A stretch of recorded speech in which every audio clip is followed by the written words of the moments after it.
All right, welcome back to another video. Thank you guys for tuning in. I appreciate it. Everyone watching the videos, you guys are amazing. Thank you so much. Everyone watching the shorts too, thank you so much. So I want to talk about my most disappointing tournament since I've been kayak fishing. Like, what happened?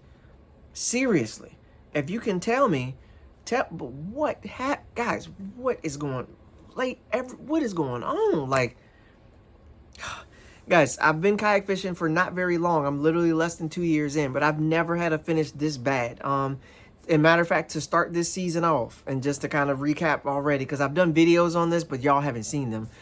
You saw one. I got like 3 more I haven't released yet. But so to start the season off, I end up with a first place. The very next tournament, I get second place. The very next tournament, I get ninth place. And then this one, I think I finished 50th, 52nd maybe. And every other tournament had a limit. This one I caught one keeper. What in the world? So, I mean, by far my worst finish since I've ever put my kayak in the water. Kind of crazy, but it happens. It is what it is. I'm never surprised if I do fail at something or I don't do well at something, because that's a part of the process, right? Like, I'm never afraid to mess up. I'm never afraid to like risk it and try something, because that usually is how you end up getting. The guy that makes that run that doesn't think you should make that run is usually the one that ends up paying off. And the guy that like stays at the boat ramp and because he knows where the fish are at, knowing everybody else is running to some magical spot they got, and you just stay confident in your decision making, it can pan out well. So for me, I'm never surprised that happens, but when it does happen, I gotta break it down and try to figure out. Same thing I would do if I do well. If I do well, I want to try to take away what good I did when I did well. And when I don't do well, I want to also learn from what I didn't do well and try to fix that and be ready to go for the next time. So here we are. That's where we're at right now. We're talking about it. So my worst tournament finish since I've been having the kayak in the water came on none other than the Potomac River, fishing my own body of water.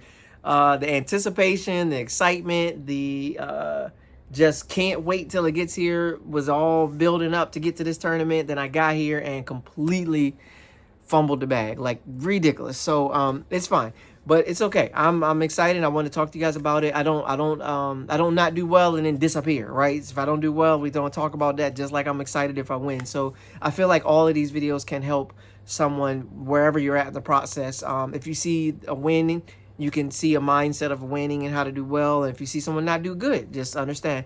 That day, I was not as bubbly as I am right now. Not very happy. I was like within 30 minutes, I wanted to go home. I was over it. Because basically what happened to that day, it came down to execution and just not doing what I know to do. Like, I mean, this is my home body of water. I fish this body of water at least once every week, sometimes twice every week for like 6-7 years, man. Like, this is, if there's a place I'm comfortable at, is Lake Anna and Potomac. Like, that's it.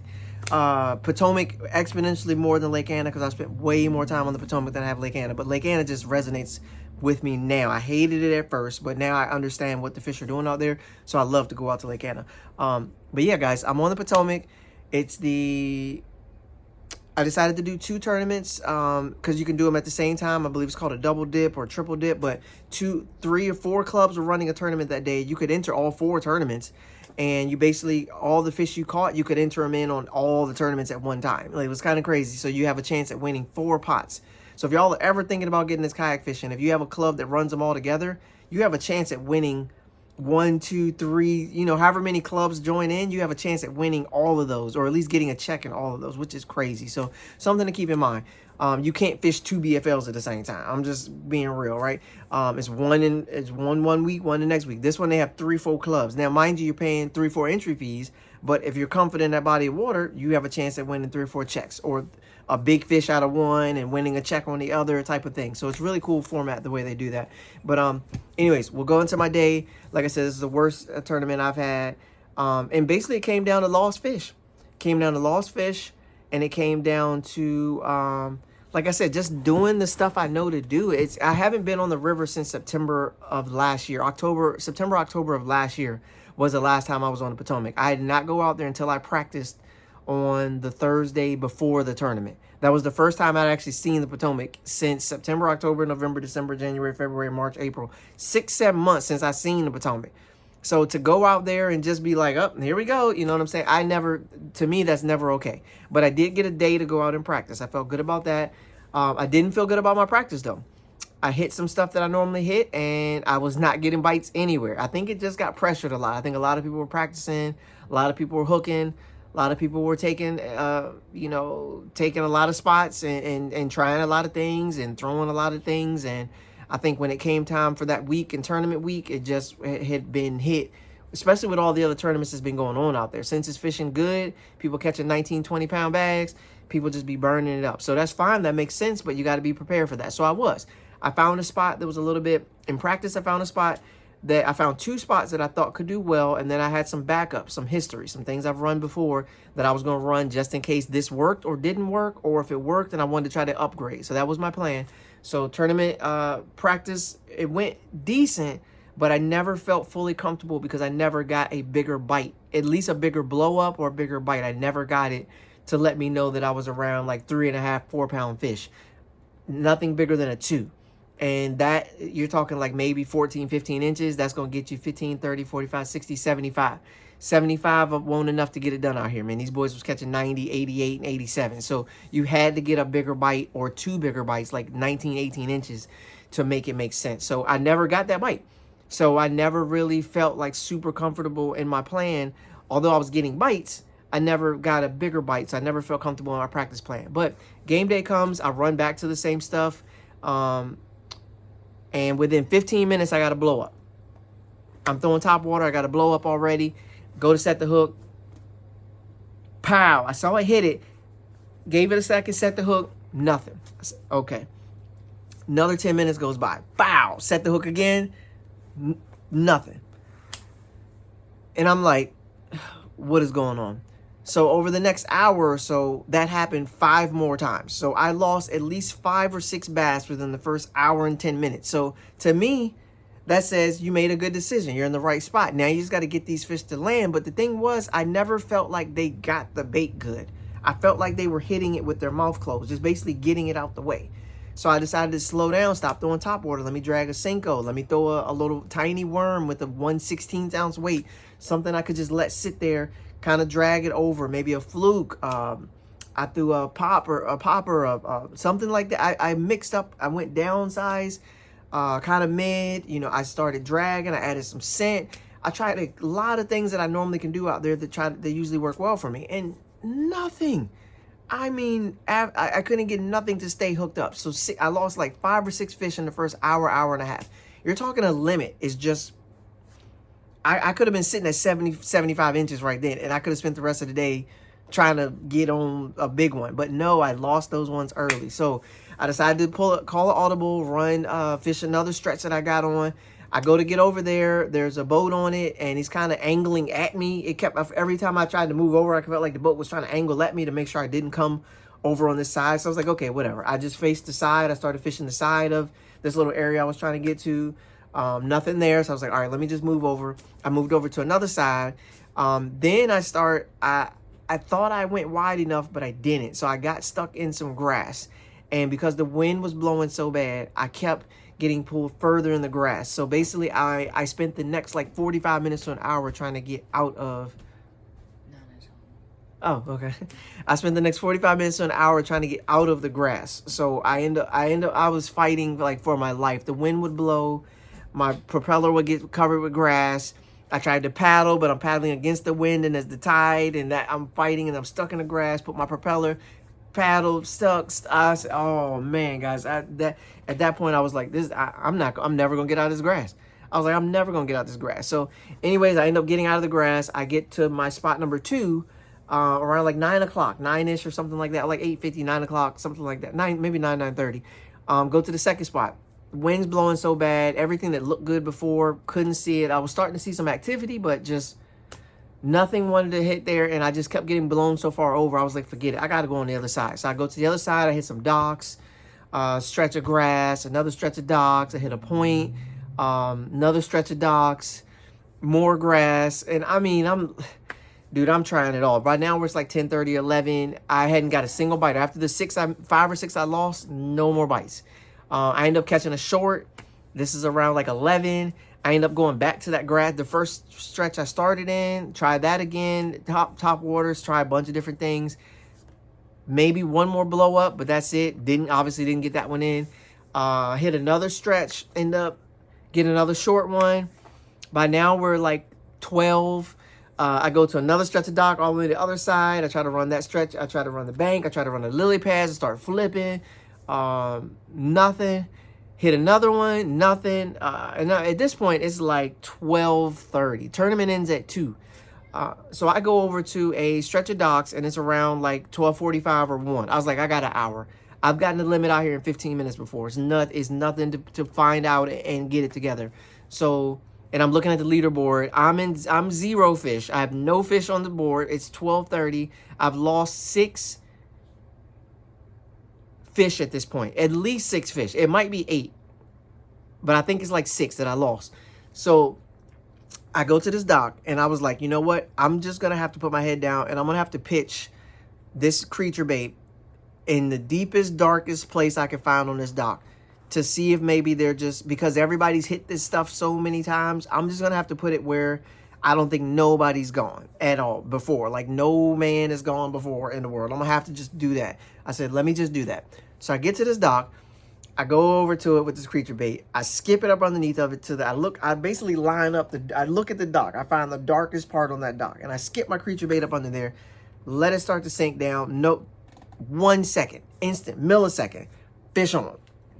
Set the hook, get him coming towards me. He runs me into a rope.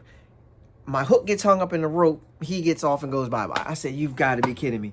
So now we're at 7 lost fish. That was a bass, and it was a good one because I've hooked a bass before. Okay, oh my goodness. So I'm like, all right, whatever. And I lost a snakehead too. I know I lost a snakehead, and I caught a giant snakehead on the frog. Of course, who doesn't enter the frog side pot? I mean, the snakehead side pot? Me. Of course, I don't do that part. With the one giant I caught on the frog, let him eat it.